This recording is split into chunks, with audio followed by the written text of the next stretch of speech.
Assalamualaikum warahmatullahi wabarakatuh. Jumpa lagi di acara Bincang-Bincang Mang Wakim. Saya kali ini ya seperti episode sebelumnya diminta Mang Wakim untuk menjadi partner dalam bincang-bincang dengan tema bully. Episode sebelumnya kita sudah mendengarkan cerita dari Mang Wakim ketika beliau ini dibully sejak kecil sampai SD.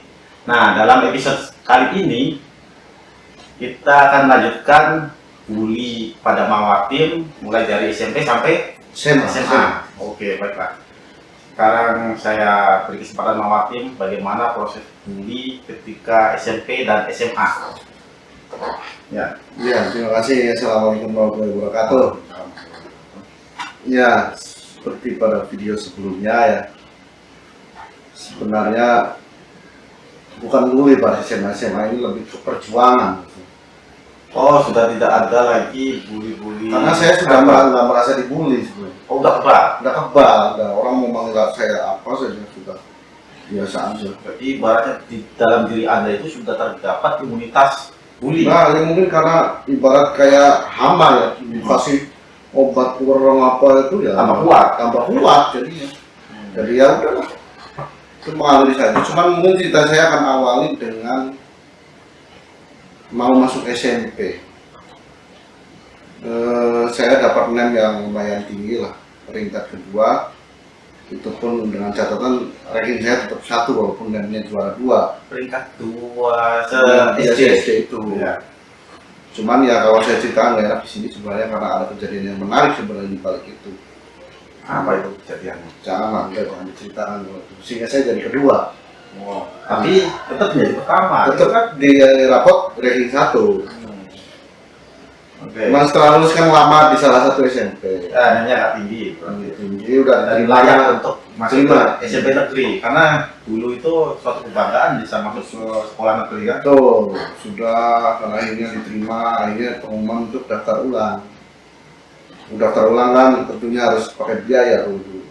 Beda kayak sekarang enggak. Ya ada uang bangunan, ada harus bayar SPP bulan pertama. Masalah 90 ribuan lah dulu. Tahun berapa itu? 96. Oh iya, tahun 96. Saya kan minta ke orang tua apa saya udah diterima. Boleh tahu SMP mana? SMPN 1 Lelea dulu. Di Lelea Indramayu ya. Ya. Teman-teman yang tahu sih. Cuman orang tua bilang nggak ada duit waktu itu. Ya, jangankan untuk daftar sekolah, untuk makan biaya sehari-hari saja kan. Istilahnya orang dadak kan usaha langsung untuk makan ya. Tambah sulam ya? Tambah sulam. Nah ini ya teman-teman sudah daftar ulang, sudah ngumpul baju dan lain sebagainya. Saya belum daftar ulang. Mungkin ya karena Allah mungkin sudah menakdirkan saya untuk sekolah SMP ya. Ada saja kalau dalam bahasa itu ada mesias penyelamat. Nanti Anda tidak bisa daftar ulang. Udah ke sekolah ya waktu itu? Belum. Nggak berani lah. Nggak berani ke sekolah untuk minta keringanan atau segala macam. Cuman salah satu saudara saya ada yang jadi guru waktu itu. Ya sudah almarhum Pak Abdul Manap, mudah-mudahan diterima di sisinya. Beliau salah satu inspirator di SMP Lelea itu. Dia tahu bahwa Anda ini belum daftar ulang, tahu. Anda daftar di Lelea tahu? Tahu dia. Mau tahu? Ya, semoga dimuliakan di sisinya. Karena dia salah satu inspirator saya juga dalam tahap perjalanan saya. Akhirnya dia datang ke rumah, bilang ke bapak saya, "Man, kok dia si karena belum daftar ulang, belum bro, nggak ada duitnya, udah berangkat aja, seadanya bawa duitnya, punyanya berapa, nanti bilang tempo, bilang sama saya." Gitu. Nah sebelum ke situ, ketika orang tua tidak punya uang, apakah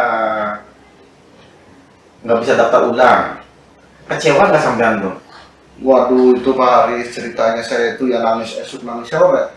Kan nggak bisa daftar ulang itu. Ya, saya bayangannya udah nggak bisa sekolah. waktu itu. Bayangan saya kan saya pengen sekolah tinggi waktu sudah SD, saya sering baca koran tentang UGM, tentang apa. Saya sejak kecil udah cita-cita masuk UGM, sejak sudah SD. Oh. Padahal belum ngerti apa perubahan ini. Belum ngerti apa itu UGM, cuman karena yang saya pernah baca UGM, jadi saya harus masuk sekolah itu, nanti kuliahnya di sini. Dan ketika tidak bisa daftar ulang, sedih. Ya sedih lah, kecewa, cita-cita saya berhenti sampai di sini gitu. Waduh, gimana itu sampai saya ngomong ke bapak saya, itu udah saya kalau begini sama Pak, mending saya jalan ke jalan raya tabrak mobil saja, saya bilang. Oh, sambil begitu? Ya, sampai segitu sih. Saking karena Kenapa? kecewanya. Karena kecewa terus tidak punya harapan hidup lagi itu. Seolah-olah yang nggak punya semangat. Oh. Sudah hidup begini, terlunta-lunta nggak karuan lah. Ditambah lagi nggak bisa sekolah. Karena saya dalam bayangan saya bisa berubah ini karena sekolah saja.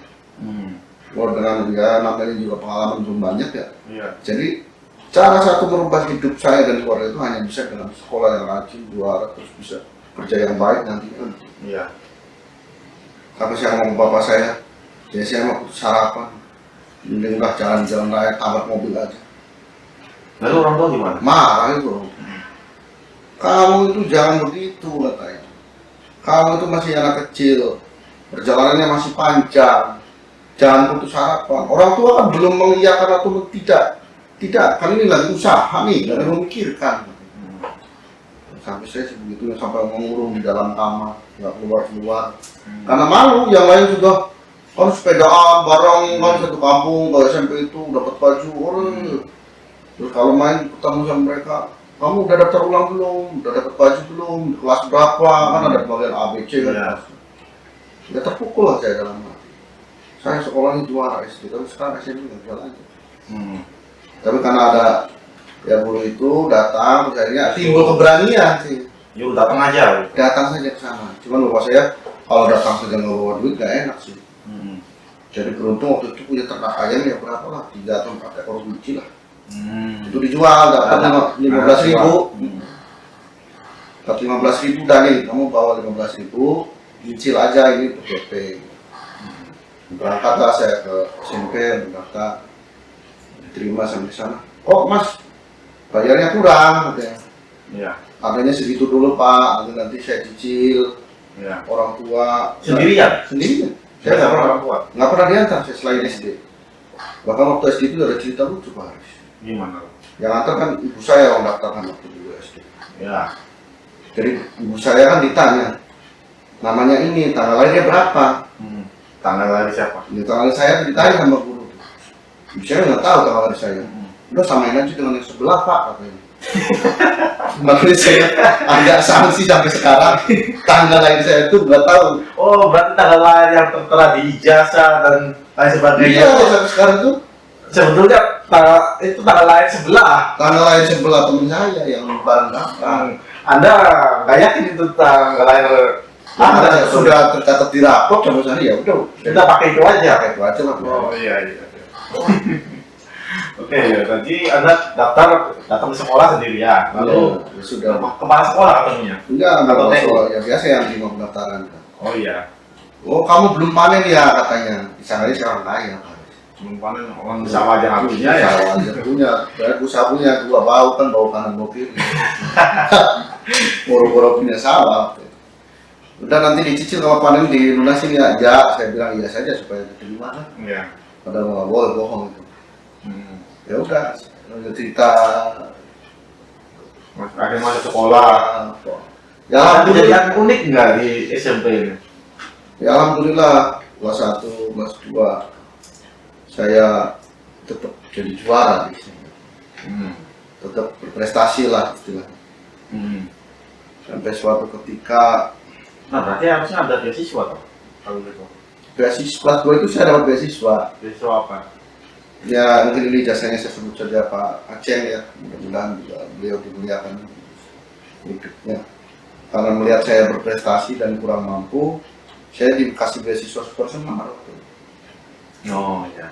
Zaman-zamannya Super Semar ramai kan waktu itu. Yayasan Sport Semua. Semar yang kasih beasiswa yang lumayan tuh buat apa namanya biaya kan SPP bayar masih dulu. Ya dulu saya SMP itu 5.000 kalau tidak salah. Nah sekitar segitulah dan biasanya uang nggak gede nggak apa. Cuman ceritanya lagi tuh, saya kan harus melunasi tuh. Kalau itu kan kelas 2, 15 baru lagi suam. Harus Kelas 1 mau naik kelas 2 harus lunas. harus lunas, Masih ada 1 tunggakan. tahun itu ada tunggakan. Makanya saya setiap hari libur tuh ya jualan telur tuh. Ya, terus cicil 5.000, 3.000, sudah sampai lunas. Ya sampai akhirnya saya itu ditunjuk jadi itu untuk mewakili SMP lomba tingkat kabupaten. Lomba apa? Kalistung kalau nggak salah atau apa siswa berprestasi lah atau apa. Lomba-lomba ketemu sama perwakilan guru yang bawa muridnya dari SMP Balongan. Cerita di situ. Kamu dari mana? Mungkin kalau lihat saya itu waktu diwawancara apa mungkin hebat lah waktu itu ya. Kamu dari mana nang? Dari SMP Lelea Pak. Terus saya tanya bapak dari ngajar di mana Pak? SMP Balongan. Saya ingat bapak saya itu kalau jualan di situ Pak. Jualan telur puyuh. Telur puyuh. Terus? Jadi saya titipkan sama dia. Pak Punten, kalau bapak di SMP Balongan titip bapak saya. Loh, emang bapakmu di mana? Bapak saya jualan telur puyuh di situ. Biasanya katanya uncing-uncingan Pak Aris, nggak boleh masuk. Oh, nggak boleh. Jadi penjual itu nggak boleh masuk ke sekolah. Nggak boleh kan internal. Kantin Harus ada pakai, harus jualan di kantin. Nah, saya titipkan pada guru itu. Ternyata setelah guru itu pulang ke sana mungkin ya, karena melihat saya mungkin kasihan prestasi ya, jadi bapak saya itu boleh berjualan di dalam. Oh, nggak boleh masuk. Boleh masuk, malah dikasih apa yang sehingga jualannya lancar lah di SMP. Makanya itu. Ya alhamdulillah waktu itu lomba, katanya sih, nggak tahu saya pengumuman apa ya, dapat juara 3 waktu itu. Ya sudah lulus, terus kan jarak kelas 3 lulus. Namanya paling gede lah SMP. Di SMP Lelea. SMP Lelea. Paling besar. Bisa terus tanya pada guru yang waktu SD, lalu saya tuh daftar ulang Pak, saya daftarnya kemana? Udah ke Satu Sindang aja, Satu Sindang. Jauh tuh. Iya, ya, jauh kan, lumayan berapa kilo tuh. Dari desa saya naik sepeda dulu kan setengah jam ke Manca, baru naik helm. Itu sepeda di situ. Iya, titip sepeda di situ. SMA kejadiannya sama juga Waris. Nggak bisa daftar ulang juga. Nggak bisa juga, bayarnya berapa itu? 300 atau berapa lah? Iya, sekitar 300.000. Udah sama nangis-nangis lagi. Aduh. Pas nangis-nangis lagi itu ya, kalau ini mah enggak, bapak saya itu punya TV bekas. Kita itu juga baru beli belum lama, dijual dapat 100 ribuan lah. Kasih 100 ribu. Oh, kamu katanya dapat beasiswa tuh. Oh, beasiswa Super Smart itu nyambung. Nyambung. Dari bawah 100 ribu sama sana ya diterima. Terus sambil bawa kartu beasiswa itu supaya bisa diteruskan. Jadi ya sudah, akhirnya nggak masalah di sana juga menerima. Walaupun yang lain nggak boleh, harus lunas waktu itu. Cuman karena saya ada ngawa DP duit, ada ini jadi diterima. Gitu.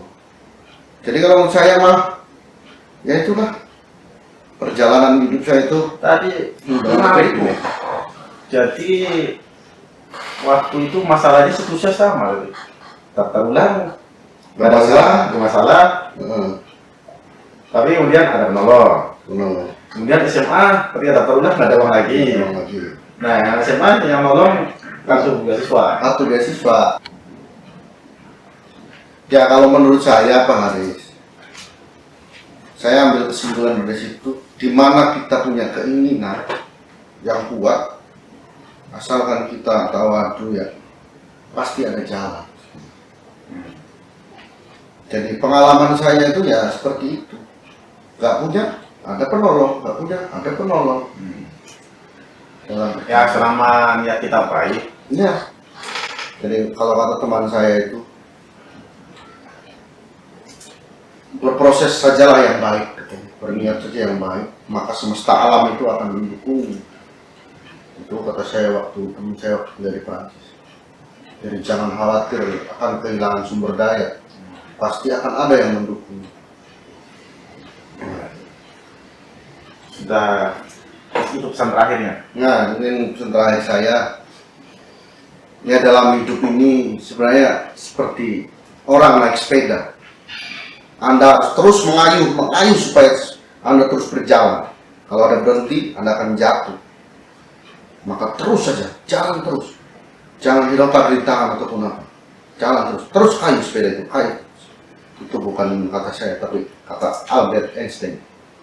Oke, ya demikianlah bincang-bincang kita dengan Bang Watim. Sampai jumpa di episode berikutnya. Wassalamualaikum warahmatullahi wabarakatuh. Waalaikumsalam.